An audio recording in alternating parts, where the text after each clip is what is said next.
राज्यसभा में टीएमसी सांसद साकेत गोखले और केंद्रीय गृह मंत्री अमित शाह के बीच तीखी बहस हुई। टीएमसी सांसद के बयान पर गृह मंत्री आपा खो बैठे और यहां तक कह दिया कि वो किसी की दया पर संसद नहीं पहुंचे, चुनाव जीत कर आए हैं। तंज गोखले पर था, जो राज्यसभा सदस्य हैं, और चर्चा चल रही थी ईडी और सीबीआई को लेकर। तो क्या है पूरा मामला, देखिए इस रिपोर्ट में। राज्यसभा में गृह मंत्रालय के कामकाज को लेकर टीएमसी सांसद साकेत गोखले ने ईडी और सीबीआई का मुद्दा उठाया। उन्होंने कहा कि गृह मंत्रालय का ये कर्तव्य नहीं है कि वो राज्यों के आंतरिक मामलों में हस्तक्षेप करे, लेकिन पिछले 11 साल में गृह मंत्रालय ने भारत सरकार और गणतांत्रिक सरकार की विभाजन रेखा को भुला दिया है। आज गृह मंत्रालय को ऐसा लगता है कि वही गणतंत्र का प्रतिनिधित्व करता है और राज्यों का कोई मतलब नहीं है।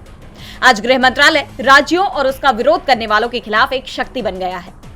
गोखले ने कहा कि गृह मंत्रालय अपने को जमींदार समझने लगा है और राज्यों को अपना आसामी समझता है, और जो कोई भी सरकार का विरोध करता है उसके साथ ऐसे बर्ताव किया जाता है मानो वो देश का विरोधी हो।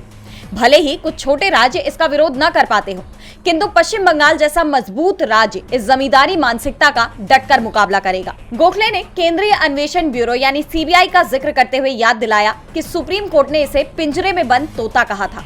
गोखले ने कहा कि वो सदस्यों की जानकारी के लिए सीबीआई का गौरवशाली रिकॉर्ड बताना चाहते हैं कि 6900 से ज्यादा मामले लंबित हैं। गोखले के इस बयान पर अमित शाह ने कहा कि सांसद ने गृह मंत्रालय के कामकाज पर चर्चा की मांग की थी, लेकिन सीबीआई और ईडी गृह मंत्रालय के अधीन नहीं आते। शाह के बयान पर गोखले ने कहा कि गृह मंत्री उनके बोलने से पहले ही डर गए हैं, जिस पर अमित शाह ने तीखी प्रतिक्रिया देते हुए कहा कि वो किसी की कृपा से चुनकर नहीं आए, चुनाव जीत कर आए हैं। सदन में तीखी बहस को देखते हुए सभापति जगदीप धनखड़ ने साकेत गोखले से कहा कि आपने जो बयान दिया है उसको वापस लीजिए। इस पर गोखले ने कहा कि मैं इसे वापस नहीं लूंगा, क्योंकि आपका नाम अमित शाह है तो इसका मतलब ये नहीं है कि आप तानाशाही करेंगे। इस पर सत्ता पक्ष के सांसदों ने हंगामा किया। जेपी नड्डा ने कहा कि ये एक जाति विशेष को अनुसूचित करता है। जो साकेत गोखले ने कहा वो असंसदीय है, उसको सदन के रिकॉर्ड से हटाया जाना चाहिए।